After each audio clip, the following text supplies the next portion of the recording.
Do you want to start? Yeah. Okay. Let's do it. Alright, so pick a color.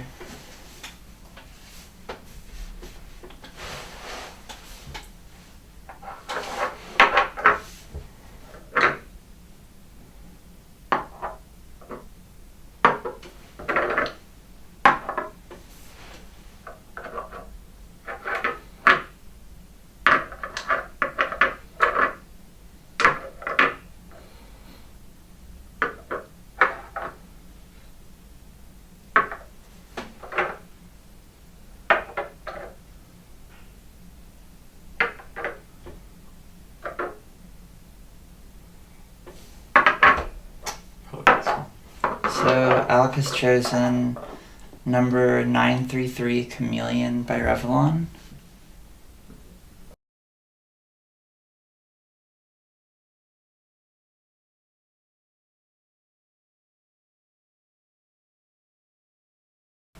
Okay, so first we're gonna do top coat. So when you were growing up, how did men in your family take care of themselves? How did men take care of one another in your family? It was usually through emotionally. I think the men in my family took care of each other by giving each other like physical support. Would like give each other hugs and like like massages and stuff like that. Like we were a really close family, so like it wasn't weird for that to like occur.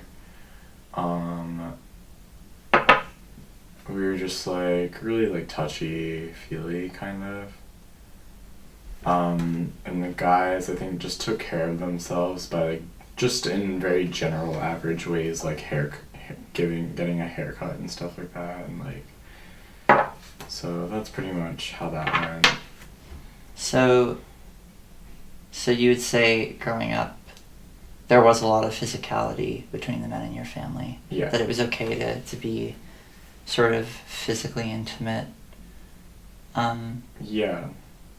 And do you think that sort of stayed the same when you were growing up? Do you think Yeah, that it still happens now. Like it's a very like Armenian thing, or very much a part of like Armenian culture, and like also like just Middle Eastern culture for guys to like kiss each other on the cheek, or like like just be really cordial with each other, and like that's kind of how that went. And also they were my like immediate family, so it's not like uncles I like barely know.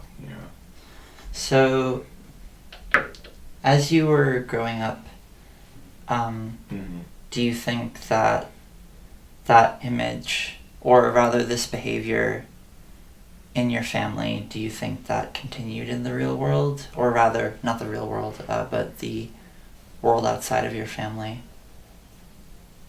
I think definitely I am very like open and physical with a lot of my friends. Mm-hmm. But I think it's left me kind of in a dependable, or like a continuous state of like yearning. Mm-hmm. And a continuous state of yearning, and sometimes I feel kind of like weird sexually with other people because I don't know like how that fits emotionally. Uh-huh.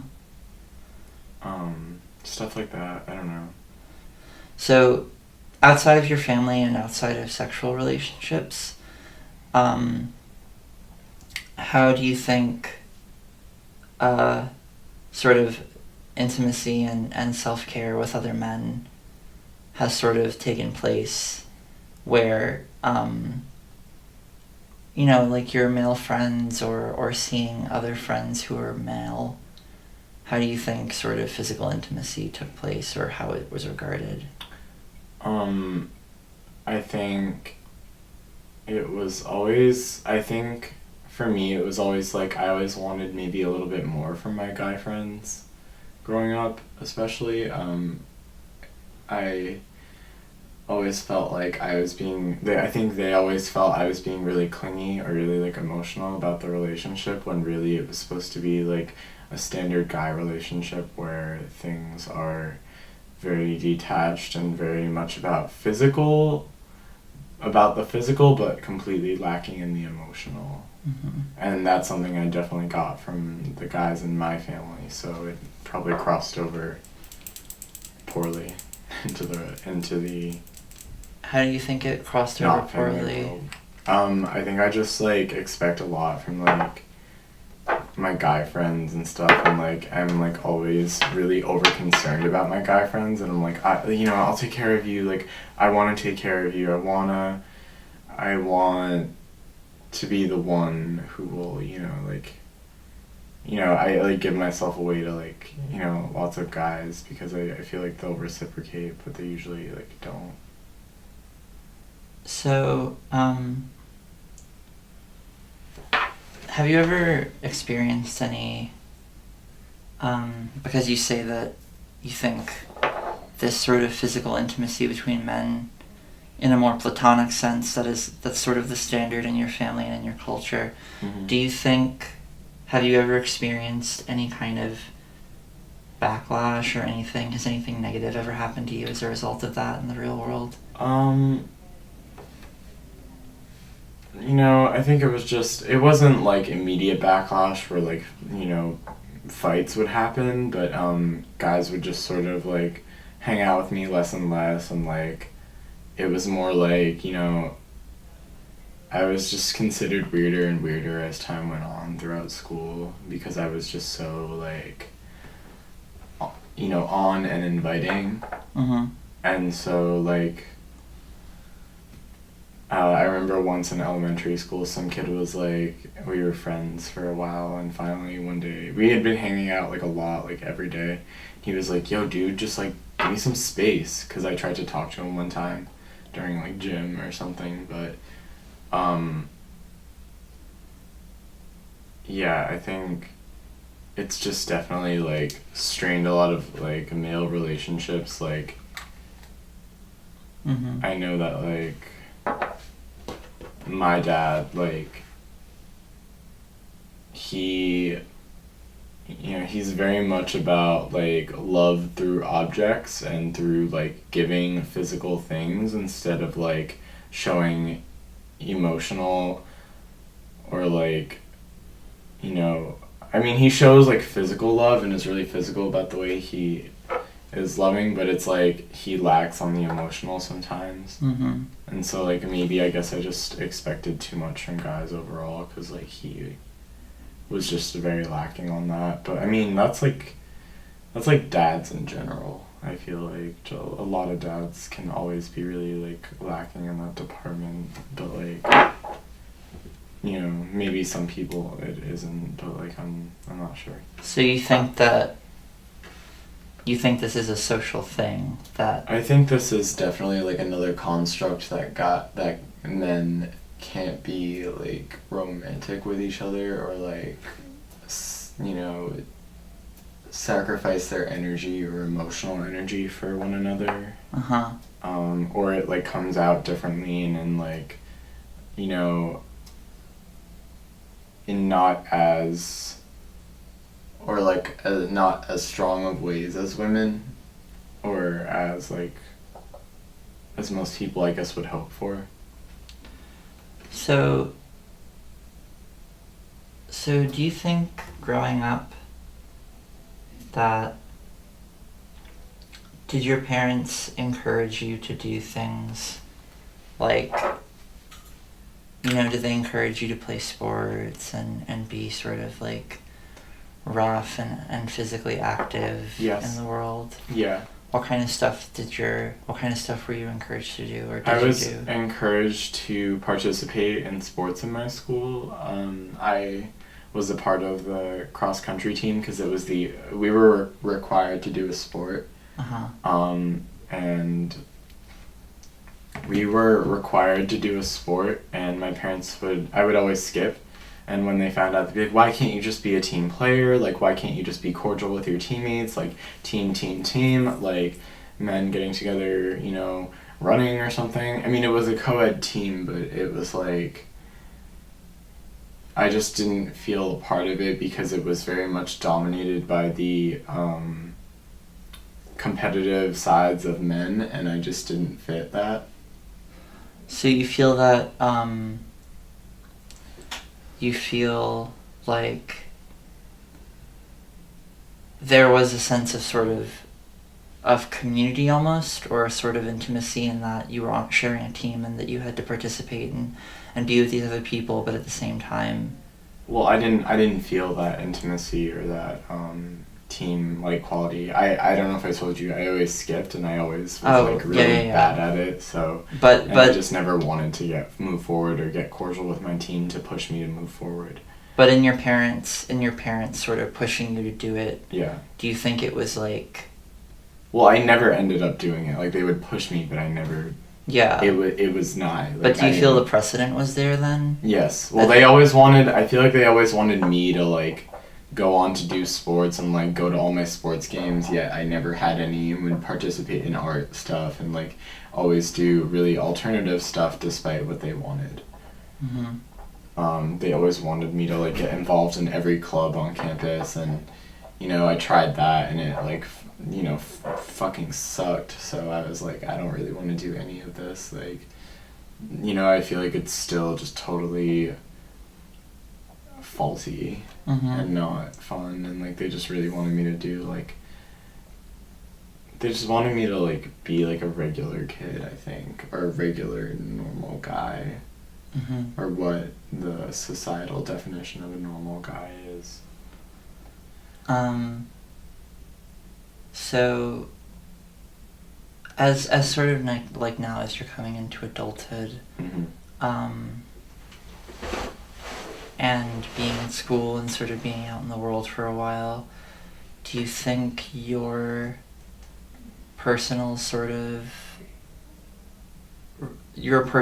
ideas of those things, do you think those have changed? How do you think they've changed? If you don't, why don't you think, or... My personal ideas of what? Of physical intimacy between men, or sort of like communal intimacy or emotional intimacy. Well, definitely since being here, I think it has changed that for me, because in most other places this kind of like fluidity with emotion doesn't really exist in a college environment. Like, most guys stick to what they know about, you know,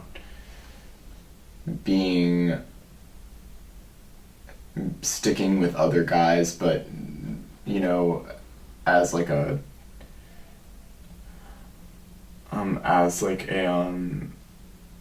team of sorts, or like a tribe of sorts. And I think a lot of guys here have broken away from that and sort of see each other as like people instead of just a part of a collective, or you know, it can be individuals. Like, guys here can be individuals and accept love from like other individuals, I feel like.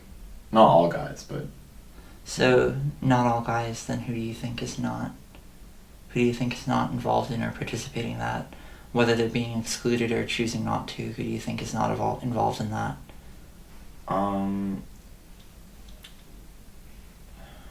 People who were pushed to do sports in high school and to do masculine things and pushed into the masculine or the patriarchal masculine narrative.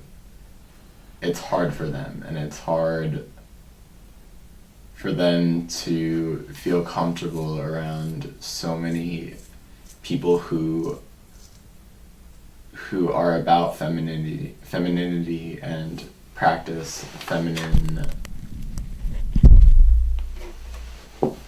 or who are about feminine qualities. And it's like,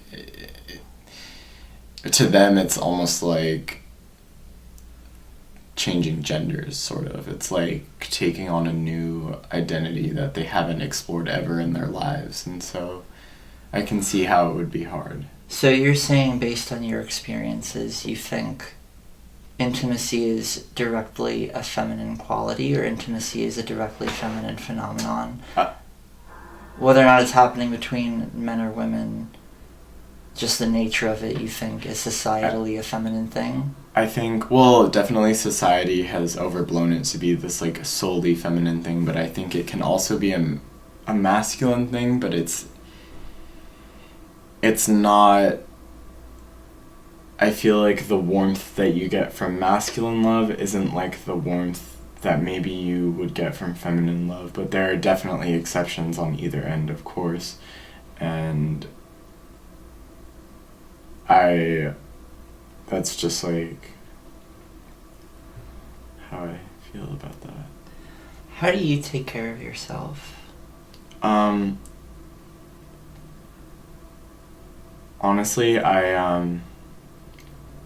Or don't? I kind of lack in taking care of myself, because I know that once I try to take care of myself, or once I start on one thing to like do self-help, I get into everything about it and I start overanalyzing myself. So I'll take one little thing, like, doing my hair every day, and I'll blow it up to me looking at my face and like thinking about my face and seeing what I can do to my face, and doing what can I do to my body, or like what can I do to like to aesthetically make myself look better. And I feel like I kind of overflow with that. So I think what I do to take care of myself is love myself and like silence myself and silence my mind a lot, so that I can be still with myself instead of like obsessing over the external or aesthetic. So, what does loving yourself and silencing yourself consist of? What moments do you choose to silence yourself, and when do you consider, how do you gauge the sort of appropriateness of that? Like, when is it appropriate to love yourself and when is it appropriate to silence yourself, do you think? I think it's appropriate to love yourself when you... I think any time is a good time to like love yourself. I don't think there should be like an appropriate time for that. I mean, if you can love yourself, obviously you can love other people and like,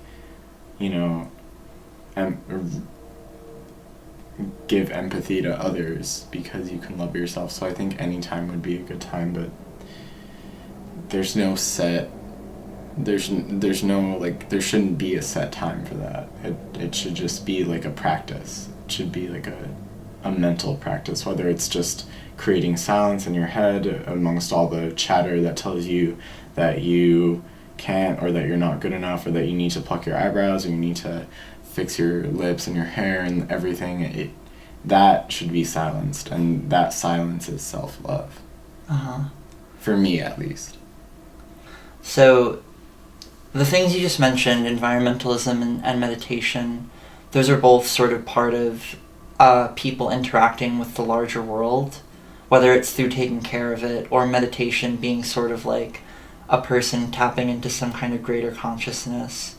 So, through that, do you think that the act of self-love and self-care, do you think that is almost sort of a global thing? Like, by extension, you're taking care of the world or putting something into the world? Yes, I would definitely say that. I would say that if people's sole objective was to take care of the earth and take care of the thing that basically created us, I think that as humans, I think that people would learn to love each other and love themselves a lot more, and recognize the environment as a place of birth rather than just a thing to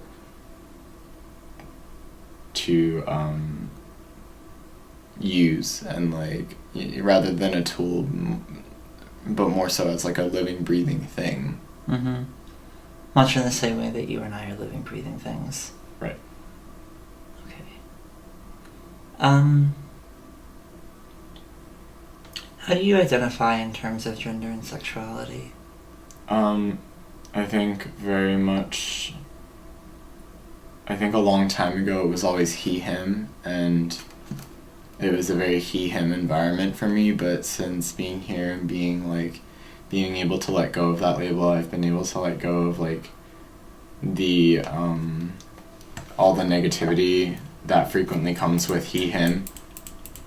Mm-hmm. And so you think that sort of masculinity, do you think in your own experience has not given you space for certain things, like it hasn't given you space for certain sorts of connections or for certain kinds of thoughts or ways to see the world and the people around you? yeah, well, you know, back when it was all I knew, definitely. But being in an environment comprised of mostly like female bodies, it's like I get more options and more ways to like be myself. Mm-hmm. Or be more in tune with myself. I get a lot of like alone time. I feel like with guys, it's like if you're living with a group of guys, it's hard to develop alone time because guys just want their space to be theirs, so everyone's always in each other's space physically, so that can have like a lot of mental wear and tear on a person. I mean, definitely not all guys the environment is like that, but like with most male situations I found that it's just like, you know, like hard to find silence when there's always men talking, like yelling and existing in the same space. And like, you know, with the ego, it's like it's a lot harder, I guess. And I think masculinity comes with the ego. Do you think maybe even the ego as a construct is a masculine construct? I mean, definitely the idea of like the desire for like more is a very like masculine thing, and a very like poisonous one at that. Why do you think it's poisonous? Because It's a very strong word to use. I think just like having like intense desire for like a lot of things is just like this, just creates this piece of you that like is always going to want and always going to need, and like, you know, it's always, it's like it will always be this like carnal desire. And like I think that carnal desire for I think desire will always be there, but it's whether you act on that is the masculine. I think acting on like actively pursuing your desires for every single desire you have is like a masculine construct. So, And is through masculinity made more socially acceptable. So then you would say on the flip side of that, or maybe you wouldn't. Would you say that therefore femininity doesn't have that? No, I think it's present in femininity, but I've personally found lots of female friends to really just think about the collective experience. But that's also another thing about being here. This is like a college environment, and like I don't know how it would be in the real world. In high school I wasn't like surrounded by girls all the time. I was never anyone's like cute gay friend, so it was always like, what is like, coming here, it's like, what is this? Like, it's more of a what is this type of situation, and I don't know. So you identify as gay. Do you identify as gay man? I would say gay or bi. Do you think that the way masculinity is structured for gay men, do you think it's different for straight men? Do you think there is differences between the two? I think for gay men there's definitely this like, I think it's a lot of confusion. I feel like for gay and bi men, I feel like there's just a lot of not knowing how to participate in sort of like in like just like sort of just existing with each other, I think there's some confusion because it's like you don't know whether to indulge in this feminine side that you have or how to with other people because you're men, and it's like you want to be like emotionally caring, but it's sometimes it can be like lacking at sometimes, and that's kind of how I feel about that. Do you have a lot of friends who are gay men? Yes. Do you think you have, what would you say the sort of ratio of straight men friends to gay men friends is?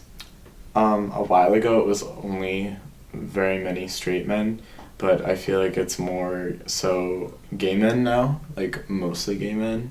Like in high school it was gay men too, like I had more gay guy friends and girlfriends than I did with like straight friends and trans friends too. I feel like I have like a lot more gay friends now. So. What do you think changed?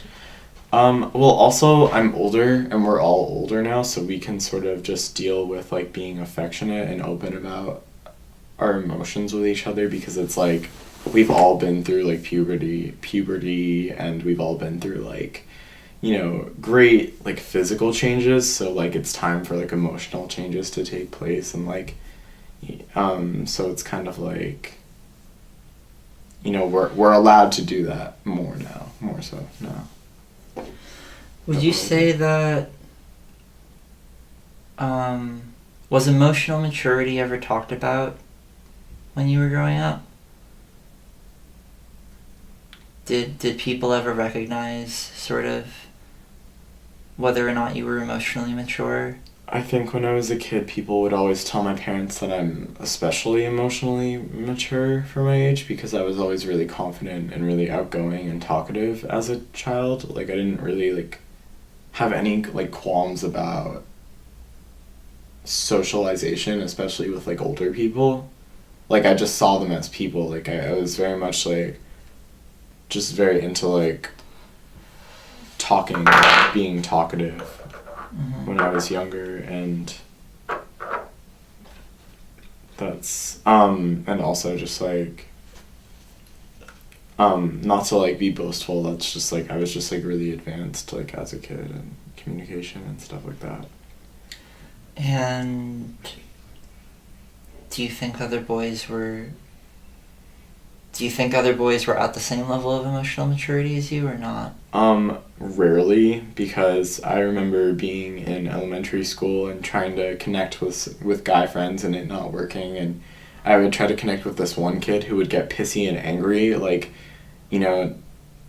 out of nowhere when we were hanging out, and I would be like, what's wrong? Like, I didn't do anything, but he would just get angry and get, like, emotional, and I would just sort of, like, continue trying to, like, talk and be, like, emotional, and he would just cut himself off, sort of. And he's straight. So I don't know what that says, but... You think they're related, the fact that he's straight and he... I think definitely. I really don't want to say that, but I want to say that, like... I want to say, like, he was very straight, sort of, or at least, like, neutral in his, like, sexuality. So, but, like, I was always very, like, open and, like, more on the feminine side, so, like, maybe, while he was dealing with the, like, backlash of being, like, societally a man, I was just sort of, like, existing as, like, what I wanted to and not really, like, considering that, I think, as a child. So, you feel you had that choice from an early age? Yeah, I mean, my parents never really thought anything of it. They were just like, he's really, like, sociable and, like, really talented, and, like, we love that. But I think when I got older, I found it harder to exist that way, and so it it kind of like didn't work as I got older, and even to this day I find that socializing is really hard, even though it's something that used to come very naturally to me. How do you think that changed growing up? I found that like, guys like generally don't really like mesh like that, or just sort of like emotional like that with each other. It kind of brings us back to the point that, societally guys are told not to like get emotional and like upset with each other and stuff like that. So I found it a lot harder to do. Who did you confide in growing up? My mom a lot, and like my like queer friends at school, and my like I would write a lot, so I'd write to myself, or like just like friends and stuff. Like I was never really like hesitant about sharing my problems and stuff, and that sometimes would get me in trouble with people. Like they would say too much info, like you're too much, you're always too much, and I'd sort of be like, I don't understand, like shouldn't we be open with each other? Like we're all just like people, we all exist as people.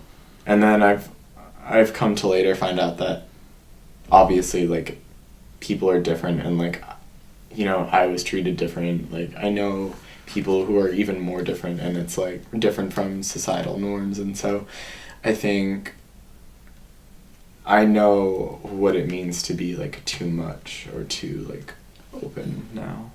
What kind of things would you consider to be, let's say if you had a guy friend and you were talking to him, what do you think would be too much?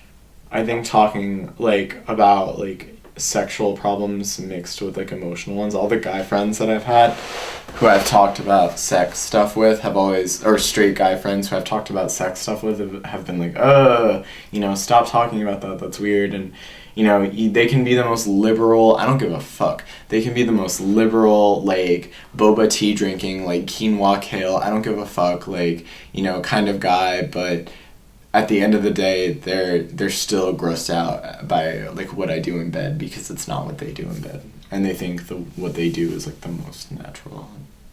So, do you think, so earlier you said that you confided in your mother. What kind of things would you tell her, and when you tried to confide in your father, what would happen? I would tell my mother about like things about like death and like dying and like the idea of mortality. When I was like in middle school, I would like always talk to her about that kind of stuff, and like I would talk to her about like not being accepted by other students because of how cut off I am, and like why that is, and like why people assemble in the ways that they do. That's the kind of stuff we talk about, because like I like I said, I was like really advanced as a kid, and like that was always like a thought process for me. With my dad, it would always just sort of be like an escapist kind of thing. Like he would always try to find a solution, and my mom would just let the like emotional aspect like be. I had really like caring parents, so it was like I'm really like fortunate that they would like listen to all this bullshit, but like... Why do you think it's bullshit? Well, not bullshit, but I think they would listen to all my like angsty like teen problems and stuff like that, and it's like really fortunate that they would do that for me. Instead of me having to like keep it on the inside, I could have just like expressed it.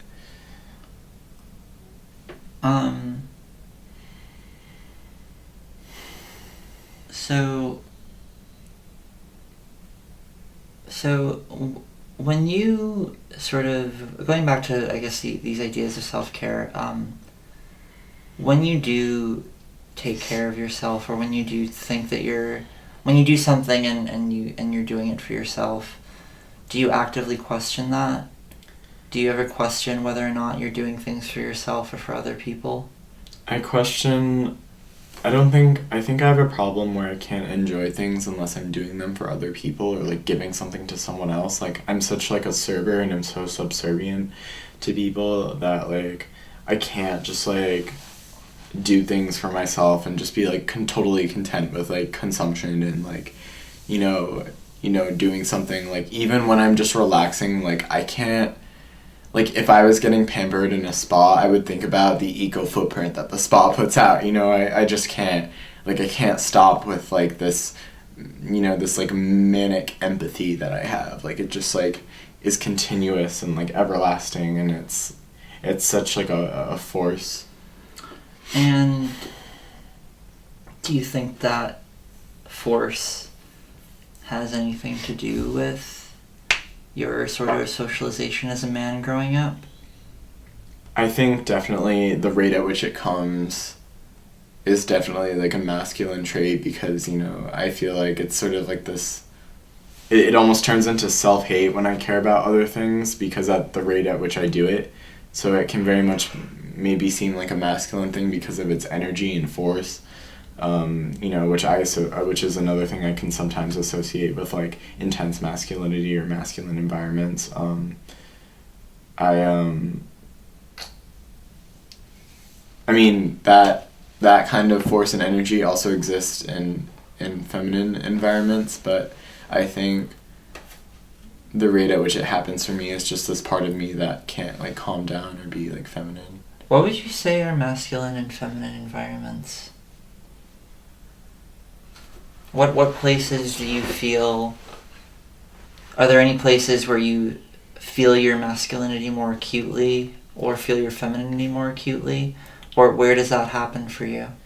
To be honest, I think that my masculine side comes out a lot more when I'm in tightly packed cities, or, like, places that require intense movement, like going from one place to another and, like, talking to people and getting things from people and doing things that require, like, lots of, like, intense, like,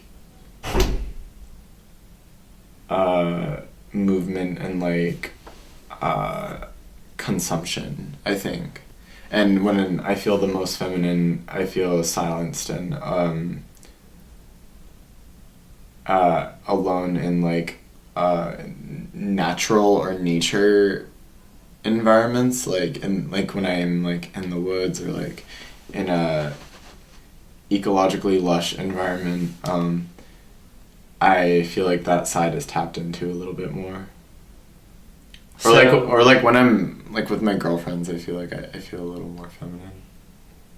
So that's kind of an age-old idea, I think, that it's kind of like what you're saying is that, and I mean, correct me if I'm wrong, maybe it's not, but it's kind of like what you're saying is that sort of these man-made places and these sort of man-made things are more forced, and that the earth is more of a feminine thing? I'm not saying that women are ephemeral and, like, perfect and nature-y. I'm saying that... Oh, no. What I'm saying is that I feel that the natural world is a connective force to femininity because of, like, the sometimes nature of women who...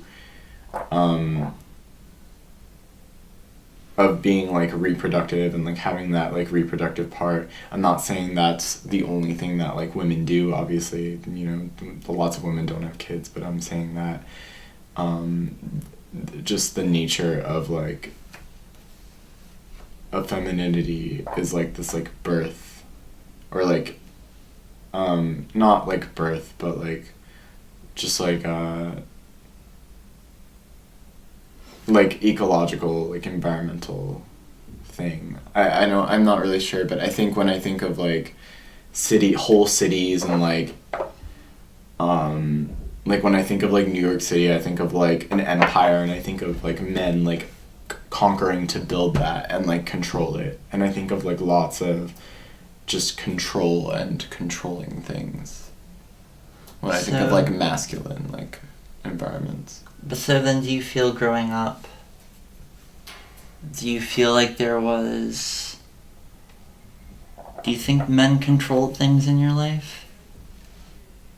Or not? How do you feel about that? Do you think men control things for you now? Or do you feel like you control them?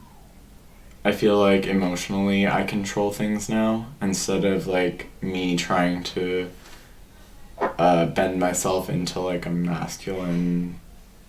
masculine mindset or shape. I feel like I can control them now. And back when I was a kid, I don't think I really had, I wasn't really like forced to like within my family, I feel like I wasn't like forced to exist in like masculine worlds or like adhere to masculinity, but I think I still had control when I was a kid, but it was like it's like a lot easier now that like I'm older and can still like have that control over myself and my gender identity. I guess very briefly going back to relationships. So you identify as gay and bisexual, and you expressed earlier that sort of in your experiences growing up that straight men sort of reduced you to your sexuality, or sort of reduced you to the very sexual acts that they assumed came along with that. Yeah. How do you think that's affected sort of how you view physical intimacy? Definitely. I feel like sex for me has to be really controlled and really like rough and really physical. I feel that I need to be controlled and that I feel that You feel that I feel that I